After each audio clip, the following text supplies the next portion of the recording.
When you get a shot of something, don't just simply get the shot for 1 second and then move on to something else, right? Keep it still, keep the camera still, and hold that shot for at least 4 seconds, maximum 6.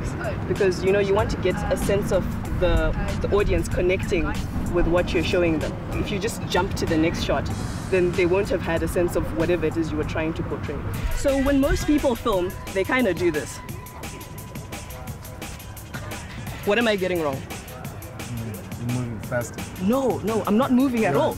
You can't just get a shot like this and not like move the camera a bit because it gets so boring. It's just like random still images. You could have just made a slideshow there. This is like your extended arm, okay? Don't think of it as like a phone and it's just attached. Think of it as like part of you.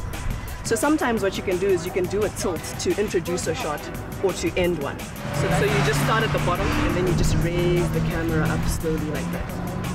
Okay, it's such a bad idea to zoom and film at the same time. So don't zoom in and film something from far away. Just simply go closer. Now if you're gonna, no, don't walk and all. Just pause, okay? So first get your establishing shot, like you wanna get the tree. Okay, get the tree, okay? Now pause. Okay, now walk over to the tree. Oh, that's nice. Okay, so movement. Are you walking towards the guy? Do you see? Okay, so baby steps. Say that's how we roll. Well done. Cool. What are you doing?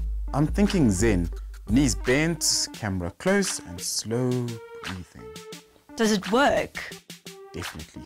What did you learn? Well, I learned the pan, which is movement from one side to the other. And then the tilt, which is movement from up to down. Now you have to remember, you have to move really slowly because you don't want to get any blur. Also, you need to make sure that you hold your shot for a few seconds because you want to see everything that's on the screen. Now, Gino, I think we just need one more lesson before we have all our basics down. Let's catch up with Chris, who's going to show us more about the close-up. Close up.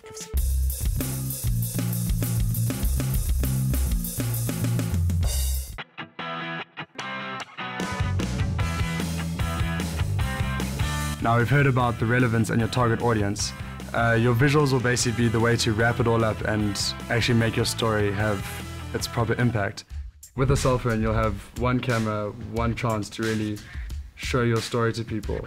And you want to keep it relatively simple because you won't have a cutaway with a voiceover or something. So if your cell phone isn't able to pause and change shots, you can always just shoot one video, stop it, go somewhere else, get another angle maybe if you want, shoot it again. The one big thing about filming is that you shoot until you find the shot that tells the story best for you. As long as you frame the person and get their story out to the people clearly. Okay, so now we're going to learn how to make an extraordinary close-up.